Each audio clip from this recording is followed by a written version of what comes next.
This time let's have a look at the AZ model plastic kit for the DHC-1 Chipmunk T.20 model.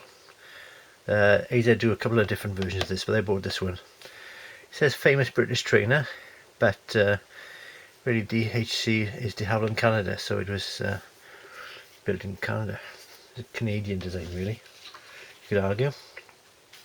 Now, it says British trainer, but there's no actual British decals with this kit. It's the Irish, well, I'll say afterwards, it's Danish, Iraqi, I think, or Egyptian or something. I don't know. Anyway, right, I've taken out the box already to save time and noise. Here's the instructions, but it's the instructions for every version they make.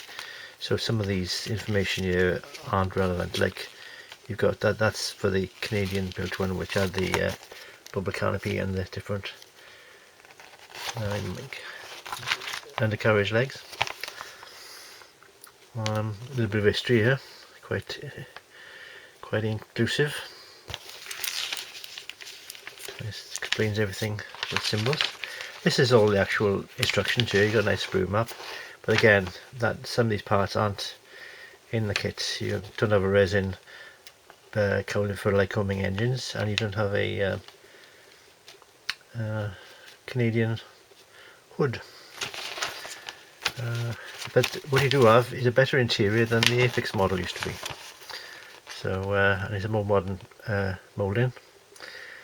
So there you've got little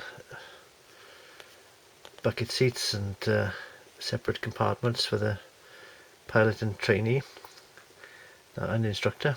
You've got instrument panels and all the sort of gubbins and painting instructions. Very simple kit, but and I don't think on this manufacturer you have really locating pins. So, for instance, when you put the strakes on over there, you'll have to try and have a feel where they're supposed to go and put them where you know where they go. But yeah, very basic, and well, it's basic airplane really. At 1/72 scale, you can't really make it much complicated than it is. Now on the back you've got the decal positions for all the versions they do. So it's Danish, Portuguese, Canadian, Lebanese, RAF, Navy, Iraq, that should be Q, Irish and Egyptian. Not sure which each of these are, but does it say in the back? Yeah, it says in the back. On the back of the box you got the list of the versions that are available on the decals in the kit.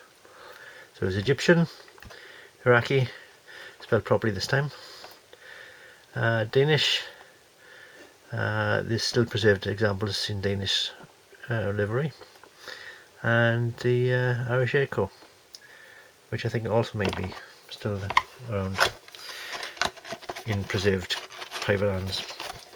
So there's the decals themselves. Have a quick look at those. But I'm not going to use those because I'm contrary and quirky that way. What I'm going to use is the old Chipmunk ones for the RAF. Because when I bought the RAF version when it was out last, instead of building the one which is in the box, I built one for the Canadian version in which I had decals for. So the legs are wrong on this, but the canopy's more appropriate. That's when I built and rebuilt and repaired after yeah, slightly said about that better. So I'm going to build the T10 in RAF.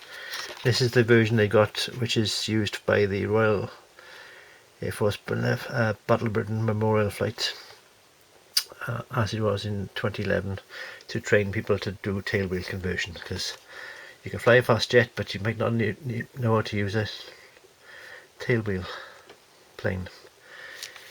And so I've got the decals there, but I've also got some decals for another RAF plane, for a red and white and grey RAF plane. I can't remember which squadron it is, probably 7's good now looking at it. But this is an alternative decals I may use as well. Or I could always get another kit, because they're only about 10 quid or so for these Chipmunk kits. The kit themselves, the plastic itself, let's have a quick look at that. I always do this, don't I? Waste time opening the plastic. 5 minutes ago already. And all I'm talking about is the instructions and the decals. There we are. Here's your sprue. Oh, it's on the floor now. I don't know. Let's get it up. No. Pick it up now. Oh, bending. Oh, as much exercise as a man of my vintage should be doing. Try again. There's the canopy. Not a can of peas, but a canopy. I've done that joke before, and it's not really focusing very well, but there we are. Anyway, it's got the right shape and various different indentations, and this is not unlike the previous release by Airfix or the 172 chip. And I know they've done it in 148, but they don't. The 172 one, which I prefer, was in raised rivets and raised panel lines rather, but this one isn't. This is recessed panel lines. You can see there. And of course, you've got the other halves of the wheels of the wings there. This little shows all the parts there, all the rivet lines and panel lines. This little floor there for the cockpit.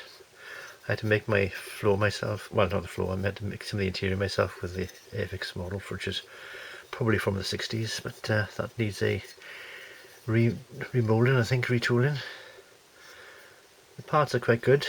Of all the little bits and bobs, you got a. I don't think you have. No, you don't have a decal for the control panel, but you do have a some raised.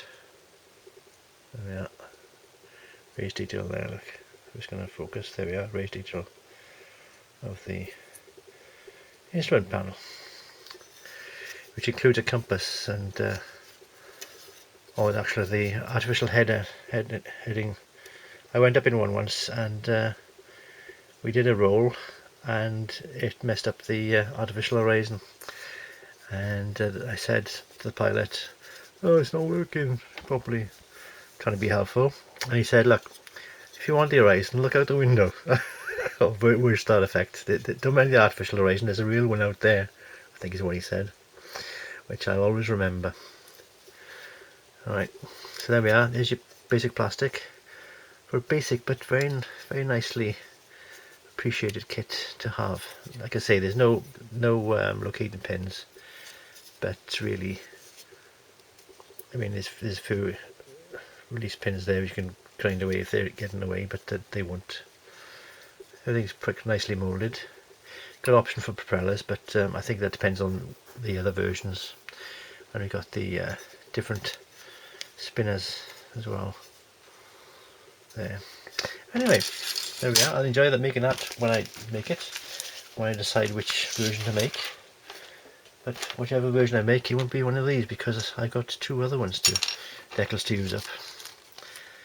And there we are. So thank you for watching, and I hope you're still with me after nearly 9 minutes of me waffling.